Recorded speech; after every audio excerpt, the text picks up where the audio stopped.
ನಮಸ್ತೆ ಎಲ್ಲರಿಗೂ ಪಾಠಶಾಲಾ ಯೂಟ್ಯೂಬ್ ಚಾನಲ್ಗೆ ಸ್ವಾಗತ ಸುಸ್ವಾಗತ. ಈ ದಿನ ನಾವು ನಿಮ್ಮ ಮಂಡ್ಯ, ಚಿಕ್ಕಮಗಳೂರು, ಮಂಡ್ಯ, ಕೊಡಗು ಡಿಸಿಸಿ ಬ್ಯಾಂಕ್ ಸಂಬಂಧಪಟ್ಟಂತೆ FDA SDA ಕಾಲಾಗಿದೆಯಲ್ಲ, ಸೊ ಅದರದ್ದು ಮಾಡಲ್ ಕ್ವಶನ್ ಪೇಪರ್ 7 ನೋಡ್ತಾ ಹೋಗೋಣ. 160+ ಸ್ಕೋರಿಂಗ್ ಯಾವ ಥರ ಮಾಡ್ಬೋದು ಅಂತ. So this is syllabus and classes ನಡೀತಾ ಇದೆ, ಆನ್ಲೈನ್ ಕ್ಲಾಸಸ್ ನಡೀತಾ ಇದೆ. ಯಾರಿಗೆ ಇಂಟ್ರೆಸ್ಟ್ ಇದೆ, ಯಾರು ತುಂಬ ಸೀರಿಯಸ್ ಆಗಿ ಓದ್ತಾ ಇದ್ದೀರಾ, ದಯವಿಟ್ಟು ಕ್ಲಾಸಸ್ಗೆ ಜಾಯ್ನ್ ಆಗಿ ಅಂತ ಹೇಳ್ತಾ, ನಿಮಗೆ ಶಾರ್ಟ್ಕಟ್ ಟ್ರಿಕ್ಸ್ ಆಗಿರ್ಬೋದು, ಕೋಡಿಂಗ್ಸ್ ಆಗಿರ್ಬೋದು, ಪ್ರತಿಯೊಂದೂ ಹೇಳ್ಕೊಡ್ತಾ ಇದ್ದೀವಿ. ಯಾರಿಗಾರು ಇಂಟ್ರೆಸ್ಟ್ ಇದ್ದರೆ, ಅವಶ್ಯಕತೆ ಇದ್ದರೆ ಜಾಯ್ನ್ ಆಗಿ. ಈ ಕೆಳಗಡೆ ಕಾಣಿಸ್ತಾ ಇದೆಯಲ್ಲ ನಂಬರ್ಗೆ ವಾಟ್ಸಪ್ ಮಾಡಿದ್ರೆ ರಿಯಾಕ್ಟ್ ಮಾಡ್ತೀವಿ ಅಂತ ಹೇಳ್ತಾ ವಿಡಿಯೋ ಒಳಗಡೆ ಎಂಟರ್ ಆಗೋಣ. ಮೊದಲಿಗೆ ಆಂಟೋನಿಮ್ಸ್ ನೋಡ್ತಾ ಹೋಗೋಣ. ಇಂಗ್ಲೀಷ್ ಡಿಫಿಕಲ್ಟ್, ಸೊ ಇಂಗ್ಲೀಷ್ ಪ್ರತಿದಿನ ಮೇಂಟೈನ್ ಮಾಡ್ತಾ ಇದೀವಿ, ನೋಡ್ತಾ ಹೋಗೋಣ. ಆಂಟೋನಿಮ್ಸು: ಅಕ್ಸೆಪ್ಟೆಡ್ಗೆ ರಿಜೆಕ್ಟೆಡ್, ಇಷ್ಟೇ ಬೇಕಾಗಿರೋದು, ಬೇರೆ ಯಾವುದೋ ಕತೆ ಬೇಡ. ಅಕ್ಸೆಪ್ಟೆಡ್ಗೆ ರಿಜೆಕ್ಟೆಡು, ಬಯೋಸ್ಟ್ರಸ್ಗೆ ಕ್ವಿಟ್ಟು, ಪೆರ್ನಿಯಸ್ಗೆ ಬೆನಿಫಿಷಿಯಲ್. ಆಂಟೋನಿಮ್ಸು ವಿರುದ್ಧಾರ್ಥಕ ಪದಗಳು: ಲಾತ್ಸಮ್ಗೆ ಡಿಲೈಟ್ಫುಲ್ಲು, ಲೂಸಿಡ್ಗೆ ಕನ್ಫ್ಯೂಸಿಂಗು, ಸೆನ್ಸ್ಗೆ ಸೆನ್ಸ್ಲೆಸ್ಸು, ರಿಮೆಂಬರ್ಗೆ ಫರ್ಗೆಟ್ಟು, ಎಂಪರರ್ಗೆ ಎಂಪ್ರೆಸ್ಸು, ವೇರಿಗೆ ಆಕ್ಟಿವು, ಕ್ವೀರ್ಗೆ ಯೂಸುವಲ್ಲು, ಇನ್ನು ಮ್ಯಾಗ್ನಾನಿಮಸ್ಗೆ ಗ್ರೀಡಿ, ಸ್ಟ್ರೆಂತ್ಗೆ ವೀಕ್ನೆಸ್ಸು, ಇಮ್ಮೋರಲ್ಗೆ ಎಥಿಕಲ್ಲು. ನೆಕ್ಸ್ಟ್ ಸಿನೋನಿಮ್ಸ್ ಸ್ವಲ್ಪ ನೋಡ್ತಾ ಹೋಗೋಣ. ಸಿನೋನಿಮ್ಸು ಎಲ್ಲ ರಿಪೀಟೆಡ್ ಕ್ವಶನ್ಸ್, ಇದು ಎಲ್ಲ ಪ್ರಾಕ್ಟೀಸ್ ಮಾಡಿ ಇಟ್ಕೊಳ್ಳಿ, ಬರೆದಿಟ್ಕೊಳ್ಳಿ ಅಂತ ಹೇಳ್ತಾ ಕಂಟಿನ್ಯೂ ಮಾಡೋಣ. ಅಫ್ಲುಯೆಂಟ್ಗೆ ರಿಚ್ಚು, ಸಮಾನಾರ್ಥಕ ಪದಗಳು ಇವು, ಸಮಾನಾರ್ಥಕ ಪದಗಳು, ಕನ್ನಡದಲ್ಲಿ ಸಮಾನಾರ್ಥಕ ಪದಗಳು ಅಂತೇಳಿ ಕರೀತಾರೆ. ಇನ್ನು ಟ್ರ್ಯಾಂಕ್ವಿಲ್ಗೆ ಕಾಮು, ರ್ಯಾಷನಲ್ಗೆ ಲಾಜಿಕಲ್ಲು, ಇನ್ಸಿಪಿಡ್ಗೆ ವೀಕು, ಬ್ರ್ಯಾಂಡಿಶ್ಗೆ ಬಿಲಾಂಗ್ ಟು ಬ್ರ್ಯಾಂಡು, ಡೆಕ್ರಿಪ್ಟ್ಗೆ ವಿತೌಟ್ ಎ ರೆಸಿಪ್ಟು, ಫಾರ್ಮಿಡಬಲ್ಗೆ ಕಾಸಿಂಗ್ ಫಿಯರು, ಎಕ್ಸೆಪ್ಷನಲ್ಗೆ ಎಕ್ಸೆಪ್ಟೆಡ್. ನೆಕ್ಸ್ಟ್ ಕೆಲವೊಂದು ಇಡಿಯಮ್ಸ್ ನೋಡ್ತಾ ಹೋಗೋಣ. Idioms, important ಇಡಿಯಮ್ಸು. ಬ್ಯಾಡ್ ಬ್ಲಡ್ಗೆ ಡೈರೆಕ್ಟಾಗಿ ನೋಡ್ತಾ ಹೋಗೋಣ. ಬ್ಯಾಡ್ ಬ್ಲಡ್ಗೆ ಸೆಂಟೆನ್ಸ್ ಓದ್ಕೊಳ್ಳಿ. ಬ್ಯಾಡ್ ಬ್ಲಡ್ಗೆ ಇಲ್ ಫೀಲಿಂಗ್ ಅಂತ ಬರುತ್ತೆ. Their father will has created a great deal of a bad blood between the two brothers, ಅಂದರೆ ಇಲ್ ಫೀಲಿಂಗ್ ಕ್ರಿಯೇಟ್ ಆಯಿತು ಅಂತ ಅರ್ಥ. ಇನ್ನು it is time that professors came down from their ivory towers, underline word ಮೇಲೆ ಗಮನ ಇರಬೇಕು. And study the real needs of things, ಅಂದರೆ dream land ಅಂತ ಸರಿಯಾದಂಥ ಉತ್ತರ. ಇನ್ನು habit of a nit picking always irritating his colleagues, ಅಂದರೆ finding fault ಹುಡುಕ್ತಾ ಇರ್ತಾರೆ, ಸೊ ಅದು ಇರಿಟೇಟ್ ಆಗ್ತಾ ಇರುತ್ತೆ ಹುಡುಗರಿಗೆ. ಇನ್ನು I know his humble background and therefore it is funny to see him ride the high horse, ಅಂದರೆ put on airs ಅಂತ ಸರಿಯಾದಂಥ ಉತ್ತರ. Experts in the history of the relationship between the two countries take a jaundiced view of the luckily success of the peace talks, ಅಂದರೆ prejudiced ಅಂತ ಅರ್ಥ. ಜಾಂಡಿಸ್ಡ್ ಅಂದರೆ prejudiced ಅಂತ, ಪೂರ್ವ ಹಿಂದೆನೇನೆ ಡಿಸೈಡ್ ಮಾಡ್ಬಿಟ್ಟಿದ್ರು ಅಂತ ಅರ್ಥ. ಇನ್ನು Tejas attend a karate class once in a blue moon, ಅಂದರೆ Tejas attend a karate class in rarely ಅನ್ನೋದು ಮೀನಿಂಗ್ ಇಂಪಾರ್ಟೆಂಟು. ಇನ್ನು Vincent had a windfall with the new announcement in the government policy, ಅಂದರೆ Vincent had a unexpected gain and good fortune after the announcement of government policy ಅಂತ. Unexpected gain and good fortune ಅನ್ನೋ word important ಆಗುತ್ತೆ.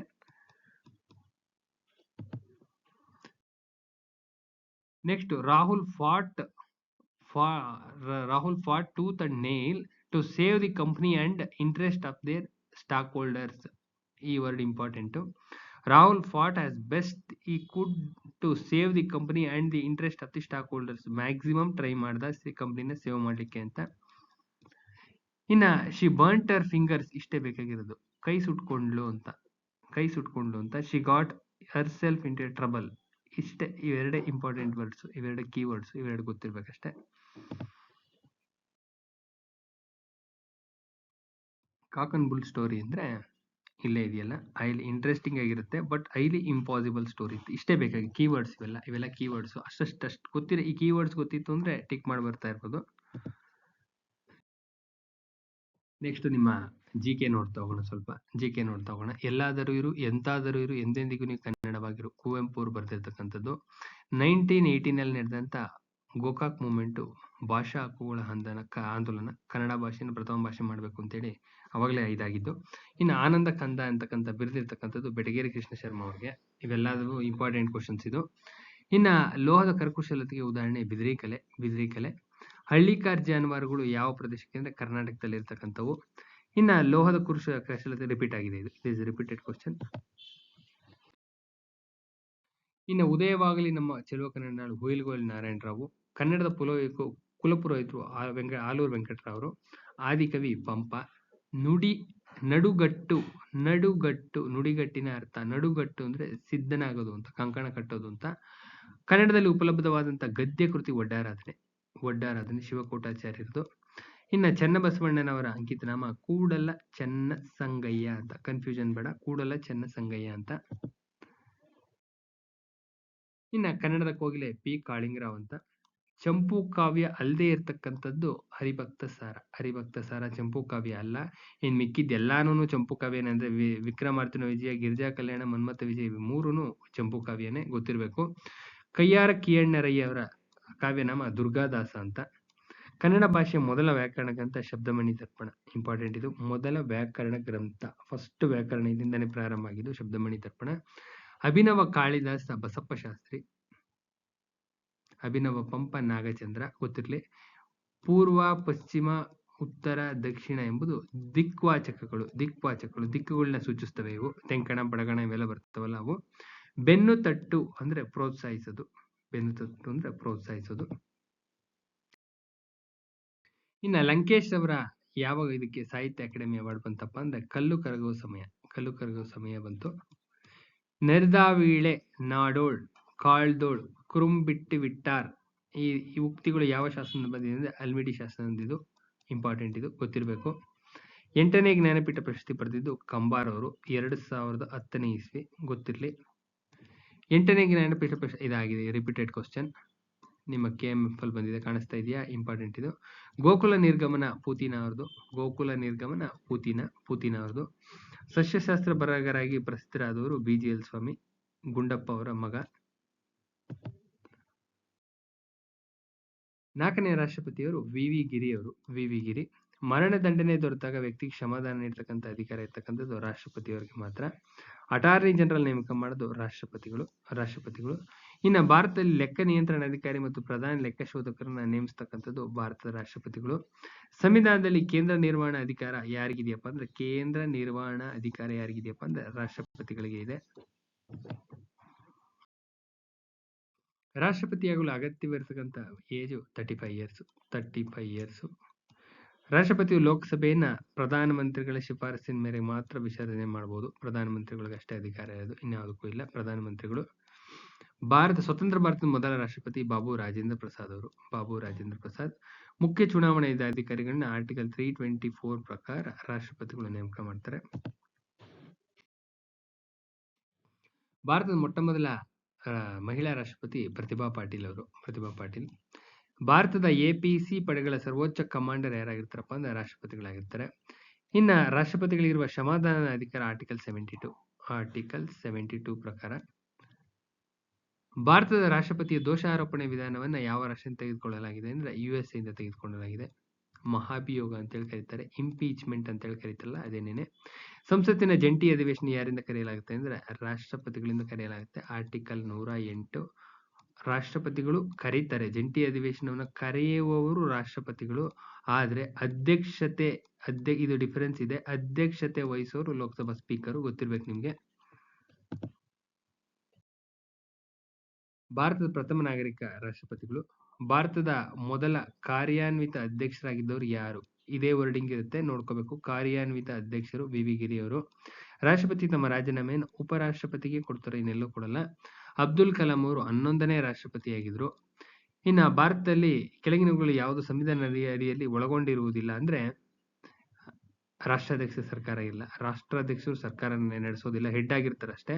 ರಾಷ್ಟ್ರಾಧ್ಯಕ್ಷರು ಪ್ರಧಾನಮಂತ್ರಿಗಳು ಸರ್ಕಾರ ನಡೆಸ್ತಾರೆ. ಪ್ರಧಾನಮಂತ್ರಿ plus ಅವ್ರದ್ದು cabinet ನಡೆಸುತ್ತೆ. ರಾಷ್ಟ್ರಾಧ್ಯಕ್ಷ ಸರ್ಕಾರ ನಮ್ಮಲ್ಲಿಲ್ಲ. ಅಟಾರ್ನಿ ಜನರಲ್ ಅವರು ತಮ್ಮ ಹುದ್ದೆಯನ್ನ ರಾಷ್ಟ್ರಪತಿಗಳ ಅನುಮತಿ ಮೇಲೆ ಅನಿರ್ದಿಷ್ಟ ಕಾಲದಲ್ಲಿ ಹೇಳ್ತಾರೆ. ಅವ್ರು ಎಷ್ಟು ದಿನ ಇರ್ತಾರೋ ಅವ್ರು ಹೇಳ್ತಾರೆ, ಎಷ್ಟು ದಿನ ಹೇಳ್ತಾರೋ ಅಷ್ಟು ದಿನ ಇರ್ತಾರೆ ಅಂತ ಅದರ ಅರ್ಥ. ಇನ್ನ ಕೋಆಪರೇಟಿವ್ ನೋಡ್ ತಗೋಣ. ICA ಅಂದ್ರೆ ಇಂಟರ್ನ್ಯಾಷನಲ್ ಕೋಆಪರೇಟಿವ್ ಅಲಯನ್ಸ್. ಇದು ಬುಕ್ಗಳಲ್ಲಿ ತಪ್ಪುಗಳು ಮಿಸ್ಟೇಕ್ಗಳು ಬರ್ತಾ ಇರ್ತವೆ, ಏನು ಮಾಡೋಕ್ಕಾಗಲ್ಲ. ಒಂದೊಂದ್ಸತಿ ಮಿಸ್ಟೇಕ್ ಓವರ್ಸೈಟ್ ಅರ್ಜೆನ್ಸಿಲಿ ಇದ್ದಾಗ ಏನೋ ಓವರ್ಸೈಟ್ ಆಗಿ ಹೊರಟೋದ್ರೆ ಕಷ್ಟ. ನೋಡ್ತಾ ಇರ್ತೀವಿ ಆದ್ರೂ ಎಲ್ಲೋ ಒಂದು ಸಣ್ಣ ಪುಟ್ಟ ಎರರ್ ಆಗ್ತಾನೆ ಇರ್ತವೆ. ಅಲಯನ್ಸ್ ಇದು ಅಲಯನ್ಸ್ ಅಂತ ಹೇಳಿ ಕರೀತಾರೆ. ಪಶ್ಚಿಮ ಜರ್ಮನಿ ರೈಪಿಸನ್ ವ್ಯವಸ್ಥೆ ಕಾಳಜಿ ಹೊಂದಿದ್ದು ಬಳಕೆದಾರಹಿತದ ಬಗ್ಗೆ. ಬಳಕೆದಾರಹಿತರು ಅಂದ್ರೆ ಗ್ರಾಹಕರಿಗೆ ಒಂದು ಪಕ್ಕ ಇದನ್ನ ಸರ್ವಿಸ್ ಮಾಡಬೇಕು ಅಂತ ಅವ್ರಿಗೆ ಇಂಟೆನ್ಷನ್ ಇತ್ತು. ಇನ್ನು ಸಹಕಾರದ ಹುಟ್ಟೂರು ಇಂಗ್ಲೆಂಡ್. ವಿಶ್ವದಲ್ಲಿ ಸಹಕಾರ ಪಿತಾಮಹ ರಾಬರ್ಟ್ ಬೋವನ್ ಅವರು. ಭಾರತದಲ್ಲಿ ಸಹಕಾರ ಚಳವಳಿ ಪ್ರಾರಂಭವಾಗಿದ್ದು 1904ರ ಕಾಯ್ದೆ ಮುಖಾಂತರ ಪ್ರಾರಂಭ ಆಗುತ್ತೆ. ಭಾರತದ ಸಹಕಾರಕ್ಕೆ ಅತಿ ಹೆಚ್ಚಿನ ಕೊಡುಗೆ ಕೊಟ್ಟವರು ವೈಕುಂಠಭಾಯಿ ಮೆಹ್ತಾ. ಬ್ಯಾಂಕಿಂಗ್ ಇದಕ್ಕೆ ಇವರೇನೇನೆ ಪಿತಾಮಹ. ಬ್ಯಾಂಕಿಂಗ್ ಕ್ಷೇತ್ರ ಸಹಕಾರ ಬ್ಯಾಂಕಿಂಗ್ಗೆ ಇವರೇ ಪಿತಾಮಹ. ಭಾರತದಲ್ಲಿ ಸಹಕಾರ ಸಪ್ತಾಹ ಯಾವಾಗ ಆಚರಿಸ್ತಾರಪ್ಪ ಅಂದ್ರೆ ನವೆಂಬರ್ 14ರಿಂದ ಒಂದು ವಾರ ನಡೆಯುತ್ತೆ. ಅಂತಾರಾಷ್ಟ್ರೀಯ ಸಹಕಾರ ದಿನ ಯಾವಾಗಪ್ಪ ಅಂದ್ರೆ ಪ್ರತಿ ವರ್ಷ ಜುಲೈನ ಮೊದಲನೇ ವಾರ. ಇಂಪಾರ್ಟೆಂಟ್. ಇನ್ನು ಹಣದ ವ್ಯವಹಾರ ನಡೆಸುವ ಯಾವುದೇ ಸಂಸ್ಥೆನ ಬ್ಯಾಂಕ್ ಅಂತ ಹೇಳಿ ಕರೀತಾರೆ. ಏನಂತ ಕರೀತಾರೆ? ಬ್ಯಾಂಕ್ ಅಂತ ಹೇಳಿ ಕರೀತಾರೆ.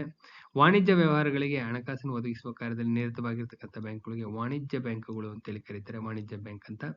ಹಣಕಾಸಿನ ವ್ಯವಹಾರವನ್ನು ಮಾಡಿಕೊಡುವವನು, ಸಾಲವನ್ನು ಕೊಡುವವನು ಮತ್ತು ಸಾಲದನ್ನ ನಿಯಂತ್ರಿಸ್ತಕ್ಕಂಥವನ್ನ ಬ್ಯಾಂಕರ್ ಅಂತ ಹೇಳಿ ಕರೀತಾರೆ. ಸೊ ಇಲ್ಲಿಗೆ ವಿಡಿಯೋ ತುಂಬಾ ಲೆಂತಿ ಆಗುತ್ತೆ, ಇಲ್ಲಿ ಸ್ಟಾಪ್ ಮಾಡ್ತಾ ಇದೀನಿ. ಕ್ಲಾಸಸ್ ನಡೀತಾ ಇದೆ. ತುಂಬಾ ಅಥೆಂಟಿಕೇಟೆಡ್ ಆಗಿದೆ ಕ್ಲಾಸಸ್. ತುಂಬಾನೇ ಶ್ರದ್ಧೆ ವಹಿಸಿ ಬಹಳಷ್ಟು ಕೋಡಿಂಗ್ಸ್ ಮಾಡಿಸ್ತಾ ಇದ್ದೀನಿ.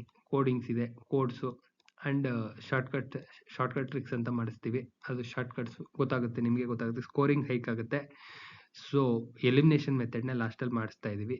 ಸೊ ಕ್ಲಾಸಸ್ ತುಂಬಾ ಚೆನ್ನಾಗಿ ನಡೀತಾ ಇದೆ. ಯಾರಿಗೆ ಇಂಟ್ರೆಸ್ಟ್ ಇದೆ ದಯವಿಟ್ಟು ಯಾರು ಸೀರಿಯಸ್ ಆಗಿ ಓದ್ತಾ ಇದ್ದೀರಾ ಖಂಡಿತವಾಗ್ಲೂ ಜಾಯ್ನ್ ಆಗಿ. ಖಂಡಿತವಾಗ್ಲೂ ಯಾರು ಸೀರಿಯಸ್ ಕ್ಯಾಂಡಿಡೇಟ್ಸ್ ಯಾರಿದ್ರೆ ಖಂಡಿತವಾಗ್ಲೂ ಜಾಯ್ನ್ ಆಗಲಿ. 100% ಹೆಲ್ಪ್ ಆಗುತ್ತೆ ನಿಮಗೆ.